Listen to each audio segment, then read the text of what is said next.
Hi hello friends, welcome to our channel. இன்றைக்கி நம்ம பார்க்க போகிற ரெசிபி என்னன்னு பார்த்தீங்கன்னா கிச்சடி தான் பண்ண போகிறோம். ரவா கிச்சடி தான் பண்ண போகிறோம். எப்படி பண்ணலான்றதை பார்க்கலாம் வாங்க. கடாயில் எண்ணெய் காஞ்சிருச்சு. நம்ம 1 ஸ்பூன் அளவுக்கு கடுகு சேர்த்துக்கலாம். கடுகு நல்லா பொரியட்டும். கடலைப்பருப்பு 2 ஸ்பூன் சேர்த்துக்கலாம். இது நல்லா வெடிச்சதுக்கப்புறம் இந்த அளவுக்கு முந்திரி எடுத்து வச்சுருக்கேன். இந்த முந்திரியும் இதில் நம்ம சேர்த்துக்கலாம். நல்லா பொரியட்டும்.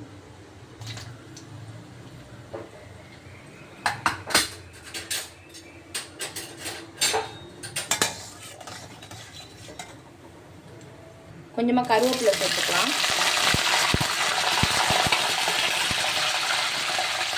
இஞ்சி கட் பண்ணி வச்சுருக்கேன், எதையும் சேர்த்துக்கலாம்.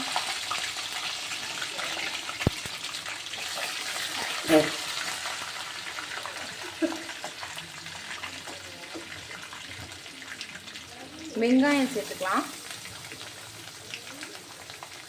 வெங்காயம் பச்சை மிளகாய் சேர்த்து நல்லா வதக்கிக்கலாம்.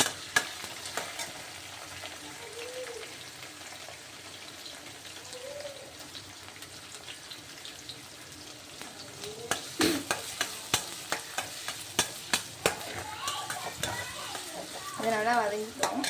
இது வதங்கினதுக்கப்புறமா சும்மா அரை தக்காளி எடுத்து கட் பண்ணி வச்சுருக்கேன், அதையும் சேர்த்துக்கலாம்.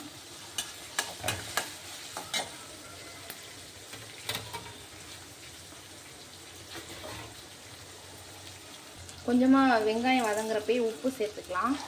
உப்பு சேர்த்து வெங்காயம் இந்த அளவுக்கு வதங்கினா போதும். நம்ம இது கூடயே இந்த ஸ்டேஜில் நம்ம நறுக்கி வச்ச வெஜிடபிள்ஸ் ஆட் பண்ணிக்கலாம். நான் கேரட்டும் பீன்ஸும் சேர்த்துருக்கேன்.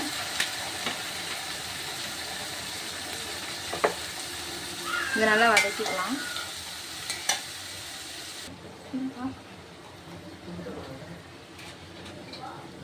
இதுக்குள்ளே ஒரு அரை ஸ்பூன் அளவுக்கு மஞ்சத்தூள் சேர்த்துக்கலாம். சேர்த்து நல்லா கிளறி விட்டுக்கலாம். நல்லா மிக்ஸ் பண்ணணும். ஒரு 10 மினிட்ஸ் இதை மூடி போட்டு நம்ம மூடி வச்சுக்கலாம். இது வேகட்டும். 10 மினிட்ஸ் ஆயிடுச்சு. நம்ம இதை ஓப்பன் பண்ணி பார்த்துக்கலாம். பாருங்கள், காய் நல்லா வதங்கி வந்துருக்கு. இன்னும் கொஞ்சம் வதங்கணும். இன்னும் ஒரு 5 மினிட்ஸ் இதை மூடி போட்டு வேக வைக்கலாம். 5 நிமிஷம் ஆயிடுச்சு. நம்ம இதை ஓப்பன் பண்ணி பார்த்துக்கலாம். இதில் நம்ம 1 கப் ரவா எடுத்துருக்கோம். அதனால் இதில் நான் 3 கப் தண்ணி எடுத்துருக்கேன். 3 கப் தண்ணி எடுத்து நம்ம இதில் சேர்த்துக்கலாம்.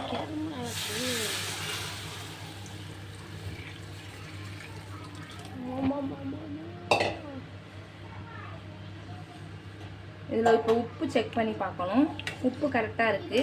இப்போ நம்ம இதை க்ளோஸ் பண்ணி வச்சுக்கலாம். தண்ணி நல்லா கொதிஞ்சு வரட்டும். அதுக்கப்புறம் நம்ம ரவாவை சேர்த்துக்கலாம். பாருங்கள், நல்லா தண்ணி கொதிச்சு வருது. இந்த ஸ்டேஜில் நம்ம ரவாவை ஆட் பண்ணிட வேண்டியதான். இதில் நம்ம ரவாவை ஆட் பண்ணிக்கலாம். கொஞ்சம் கொஞ்சமாக நம்ம சேர்த்து கிளறணும். லாங் இருக்குமா